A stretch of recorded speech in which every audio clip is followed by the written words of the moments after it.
Hi hello అందరికీ నమస్తే. Welcome back to my channel Sreeku vlogs.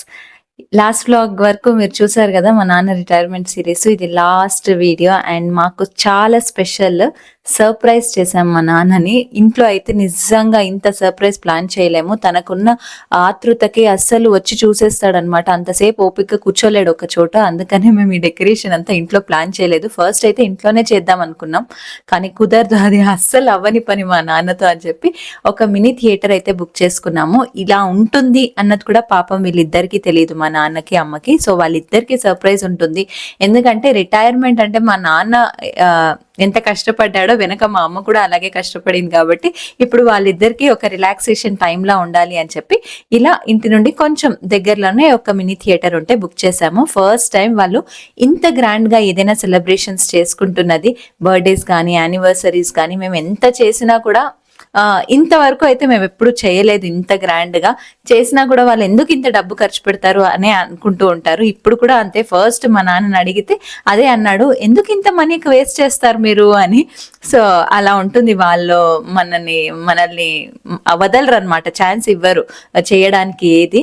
నా వరకు వాళ్ళు ఇచ్చిన ఈ లైఫ్ కి ఇది యాక్చువల్లీ చాలా తక్కువ, కానీ మా వల్ల ఏమవుతుందో ఆ టైంలో మాకు ఏముందో అంతలో మేము ఏం ప్లాన్ చేయగలిగామో అంత మేము చేసాము అని అయితే నేను అనుకుంటున్నాను. ఇంతవరకు వీడియోస్ చూసారు కదా, సో ఈ వ్లాగ్ కూడా చూసి మీకు నచ్చుతుంది అనుకుంటున్నాను. ఇదైతే మాకు చాలా మెమరబుల్ వ్లాగ్. కొంచెం సర్ప్రైజ్ కూడా ఉంది. ఈ వ్లాగ్ లాస్ట్ వరకు చూడండి.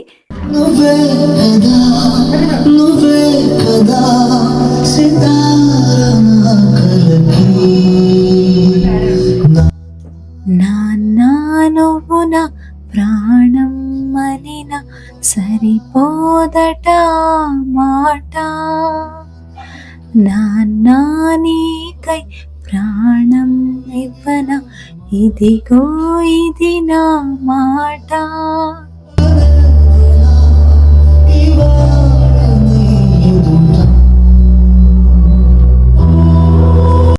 వాళ్ళకి కొంచెం కూడా క్లూ లేదు లోపల డెకరేషన్ ఇలా ఉంటుంది, ఇంత గ్రాండ్ గా ఉంటుంది అని. ఆ ఫాగ్ ఎంట్రీ అంతా ఏదో ఒక డ్రీమ్ వరల్డ్ కి ఎంట్రీ అయినట్టు ఆ మొమెంట్ బ్యాక్గ్రౌండ్ లో ఆ బీజం వస్తుంటే నిజంగా మా పేరెంట్స్ కి అంటే మా పేరెంట్స్ ఉన్నారు కాబట్టి ఇక్కడ నేను చెప్తున్నాను.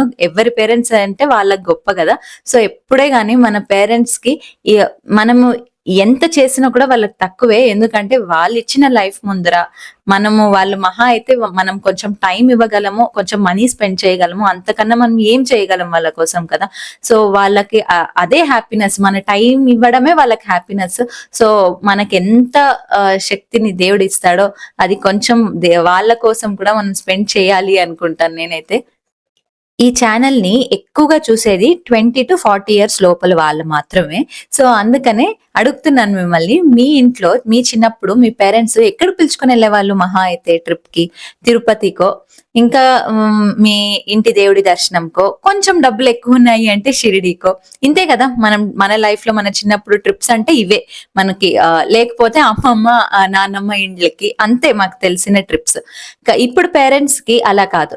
వీకెండ్ వస్తే ఏదో ఒక ట్రిప్ పిలుచుకొని వెళ్తారు, మంత్లీ ఒక ట్రిప్.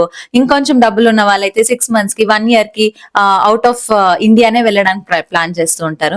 కానీ అప్పుడు పేరెంట్స్ అలా కాదు. వాళ్ళ పొద్దునే లేస్తేనే వాళ్ళ ఒకటే పని, వాళ్ళు రెడీ అవ్వడం, వాళ్ళ పనులు చేసుకోవడము, వాళ్ళ పిల్లల కోసం ఏమి సాక్రిఫైజెస్ అవుతాయో అన్ని చేసేస్తూ ఉండేవాళ్ళు. అసలు ఇది చేస్తే మన లైఫ్ లో ఏముంది చెప్పుకోవడానికి అంటే, మా పిల్లలు ఉన్నారు కదా, వాళ్ళు నిలబెడతారు మా పేరు, ఇంతవరకునే వాళ్ళకైతే తెలుసు. సో అదే మనం పేరెంట్స్ గా ఉన్నప్పటికీ, మన పేరెంట్స్ ఉన్నప్పటికీ డిఫరెన్స్. వాళ్ళ ఇన్నోసెన్స్ ముందర నిజంగా ఇదే లాస్ట్ జనరేషన్ ఇంత ఇన్నోసెంట్ పేరెంట్స్ ని మనం చూసేది.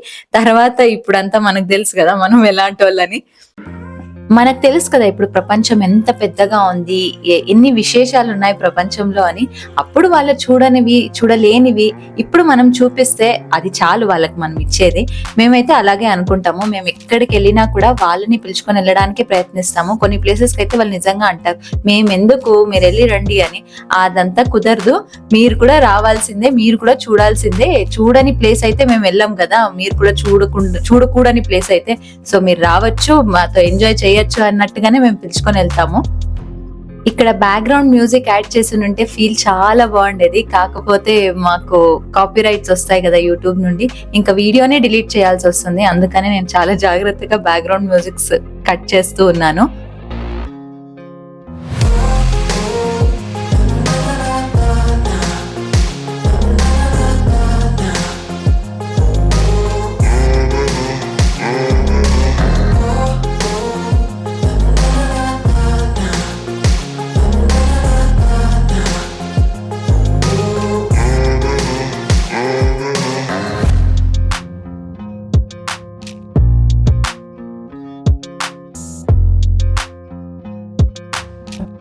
మేము డిన్నర్ టైంకి వెళ్ళాము అక్కడికి. సో డిన్నర్ బయట నుండి తెప్పించుకోవచ్చు, మనం అక్కడే భోజనం చేయొచ్చు. ఇంకా బయటకు వెళ్ళి అంతా కూర్చొని అదంతా లేట్ అవుతుందిలే అని చెప్పి అక్కడికి ఆర్డర్ పెట్టుకున్నాము.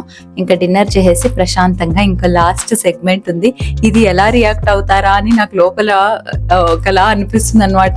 అసలు బాగుంటుందా, వాళ్ళకి నచ్చుతుందా లేదా అని. సో మీకు కూడా నచ్చుతుంది అంటే ప్లీజ్ కమెంట్ చేయండి ఎలా ఉంది అని. యాక్చువల్లీ దీని ఫుల్ వీడియో మాత్రము నేను నెక్స్ట్ పోస్ట్ చేస్తాను, ఎందుకంటే దీంట్లో మళ్ళీ కాపీరైట్స్ వస్తాయి, దాంట్లో పాటలు ఉన్నాయి కాబట్టి. ఇప్పుడైతే ఈ వీడియోలో కొంచెం బిట్స్ చూపిస్తాను, మీకు నచ్చితే మాత్రం కామెంట్ చేయండి. చదువు పట్ల తనకున్న ఆసక్తి అది ఆ వయసులోనే మిగతా వాళ్ళలో ప్రత్యేకంగా నిలబెట్టింది. చిన్న వయసులోనే తన తండ్రిని కోల్పోయినా జీవితం ఎంత కఠినమో చాలా త్వరగా నేర్చుకున్నారు. చిన్న బలం అయ్యాయి.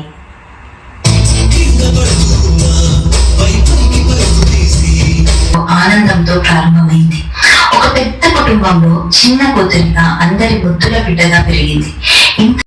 ఫస్ట్ టైం నా వాయిస్ అలా కొంచెం పెద్ద ఆడిటోరియంలో అలా వినడము నాకు ఎలా వినిపిస్తుందో ఏంటో ఫుల్ టెన్షన్ అన్నమాట.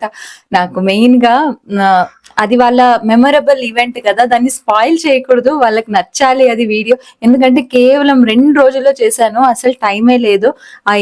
ఇంతకు ముందు సెలబ్రేషన్స్ అవన్నీ, తర్వాత మేము బయటకు వెళ్లాల్సి వచ్చింది. అండ్ మెయిన్ ఈ ఆఫీస్ వర్క్ ఉంటుంది కదా, సో టైమే ఉండదు. కానీ ఆ 2 days లో చేసింది అయినా వాళ్ళకి నచ్చాలి అంటే నాకు 100% ఇచ్చానా లేదా అని నాకు తెలియదు. ఎందుకంటే ఇంకా టైం ఉంటే ఇంకా మంచిగా చేసి ఉండేదాన్నేమో. కాకపోతే అది వాళ్ళకి నచ్చితే చాలు అని అయితే అనుకున్నాను. ఇక్కడ యాక్చువల్లీ మా అమ్మ నాన్న ఎమోషనల్ అవుతారు అనుకున్నా. త్రూ అవుట్ ద వీడియో మా అక్క ఎమోషనల్ అయిపోయింది. నేను అస్సలు ఎక్స్పెక్ట్ చేయలేదు. కొన్ని స్టేజెస్ లో అయితే తనకైతే కర్చీఫ్ తీసుకొని తుడుచుకుంటూనే ఉంది. నాకైతే అబ్బా నేను అమ్మో నాన్నకు చేశానా నీకు చేశానా అస్సలు నాకు అర్థమే అవ్వలేదు. పెళ్లి అంటే ఒక కొత్త తెలియని ప్రపంచం. వీళ్ళిద్దరి కలయిక ఒక సమస్య అయిపోయింది ఇంకా సంతోషంగా ఉండొచ్చు అన్న ప్రతిసారి వాళ్ళకంటూ జీవితం ఒక సవాలు ముందుకేస్తూనే వచ్చింది.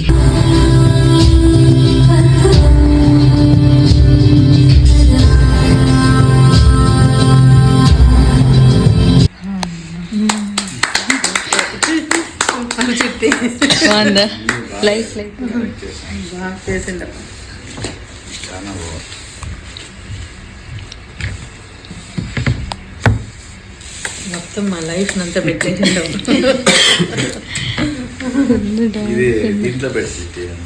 యూట్యూబ్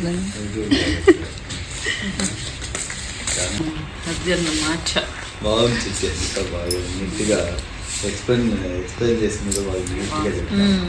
దాంట్లో కంటెంట్ ఏముందని నాకు దాని యొక్క జస్ట్ ఎట్లుందేనన్నా ఎట్లుండే యంగెస్ట్ ఎంట్రీ మనకి మొబైల్లో ఇంకా వెలుగొచ్చేటప్పుడు అందరూ కనిపిస్తాడు. ప్రేమ్ నగర్ అయితే దసరా సాగర్ సంఘ్. ఇది ఇవాల్టి వ్లాగ్. మా వాళ్ళకైతే చాలా నచ్చింది. ఈ ఫుల్ వ్లాగ్ నెక్స్ట్ పోస్ట్ చేస్తాను, ఎందుకంటే కాపీరైట్స్ వస్తాయి కాబట్టి. అండ్ ఈ వ్లాగ్ కనుక నచ్చితే మాత్రం please consider liking and family and friends తో షేర్ చేయండి. మీ పేరెంట్స్ తో మీరు ఎలా సెలబ్రేట్ చేసుకుంటారు, ఏమైనా ఐడియాస్ ఉంటే కమెంట్స్ లో పోస్ట్ చేయండి. అండ్ మళ్ళీ ఇంకో వ్లాగ్ తో కలుసుకునేంత వరకు టేక్ కేర్, బాయ్.